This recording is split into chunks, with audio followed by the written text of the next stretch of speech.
ඔන්න එකමත් එක කාලෙක ලස්සනම ලස්සන කැලේක පුංචි හාපැංචියෙක් ජීවත් වුණා. ඉතින් දවසක් මෙයා කැලේ ඇවිදගෙන යනකොට මෙයාට හම්බුණා පළතුරු ගොඩාක් පිරලා තියෙන මල්ලා. ඉතින් එයා මෙහෙම හිතුවා. හරිම රස පාටයි. මේකේ පළතුරු ගොඩක් තියෙනවා. ඒත් මේක කාගේද දන්නේ නැහැ නේද? අහල පහල පේන්න කවුරුත් ඇත්තෙත් නැහැ. හැබැයි මේක එකතු කරලා තියෙන්නේ ගොඩක් මහන්සියෙන්. ඉතින් මම මේක කන එක හොඳ නැහැ. මම ගිහිල්ලා මේ පළතුරු කූඩේ අයිති කෙනාටම දෙන්න ඕනේ කියලා මේ හාපැංචා හිතුවා. ඉතින් හාපැංචා මේ පළතුරු කූඩෙත් අරගෙන කැලේ ඇවිද මේ පළතුරු කූඩේ අයිතිකාරයා හොයන්න පටන් ගත්තා. ඉතින් හාපැංචා කැලේ ඇවිදගෙන යනකොට හාපැංචට හම්බුණා අලියව. ඉතින් හාපැංචා අලියගෙන් ඇහුවා මේ පළතුරු කූඩේ ඔයාගේද? ඉතින් අලියා කිව්වා නෑ මගේ නන් නෙවෙයි. ඊට පස්සේ හාපැංචට හම්බුණා නරියව. ඊට පස්සේ හාපැංචා නරියගෙන් ඇහුවා මේ පළතුරු කූඩේ ඔයාගේද? නරියා කිව්වා නෑ මගේ නන් නෙවෙයි. ඒත් දැන් ඔකට අයිතිකාරයෙක් නැහැනේ.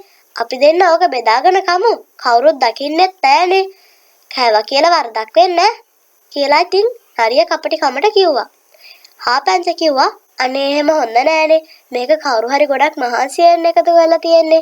ඒ නිසා මම ගිහිල්ලා මේකේ අයිතිකාරයව හොයාගෙන එයාට මේ පළතුරු කූඩේ දීලා එන්නම්කෝ කියලා හාපැංචා තවත් ඉදිරියට ගියා.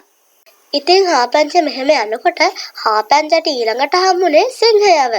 ඉතින් හාපැංචා සිංහයාගෙනුත් ඇහුවා මේ පළතුරු කූඩේ ඔයාගේද? සිංහයා කිව්වා නෑ. ඊට පස්සේ පැංචට හම්බුණා කැලේ ගහක් යටට වෙලා අඬ ඉන්න වඳුරු පැංචව තුරුල් කරගෙන දුකින් ඉන්න වඳුරු අම්මව. ඉතින් හාපැංචා හෙමීට වඳුරු අම්ම ගාවට ගිහිල්ලා ඇහුවා ඇයි මේ වඳුරු පැටිය අඬන්නේ?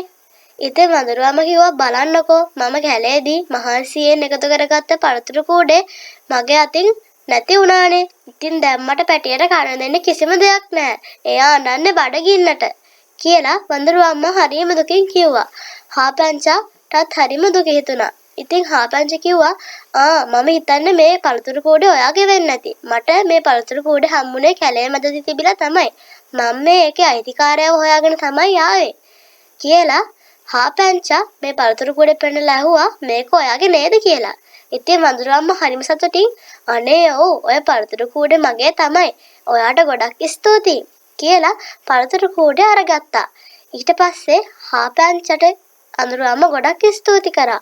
ඊට පස්සේ හාපැංචා හැරිලා යන්න හදනකොට වඳුරු අම්මා හාපැංචට කතා කරලා කිව්වා ඔහොම ඉන්න අපිත් එක්ක පළතුරු ගෙඩියක් කාලා යන්න.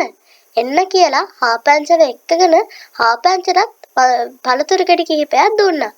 ඉතින් මෙයාලා මේ පළතුරු කාලා හරිම සතුටින් හිටියා. ඉතින් යාළුවනේ අපි මේ කතාවෙන් ඉගෙන ගන්න ඕනේ පාඩම තමයි අපි කවදාවත් අනුන්ගේ දෙයක් අයිති කර ගන්න හොඳ නැහැ. අපි කොහොම හරි ඒකේ අයිතිකාරයව හොයලා ඒ දේ දෙන්න ඕනේ. අපි හොරකම් කරන්න හොඳ නැහැ. ඒ වගේම අපි කපටිකමින් අනිත් අයගේ දේවල් අරගන්නත් හොඳ නැහැ. ඉතින් යාළුවනේ ඔයාලා නම් කවදාවත් අනුන්ගේ දේවල් හොරකම් කරන කපටිකමින් අරගන්න කෙනෙක් වෙන්න එපා. මම හිතනවා ඔයාලා ගොඩක් හොඳ ළමයි වෙයි කියලා.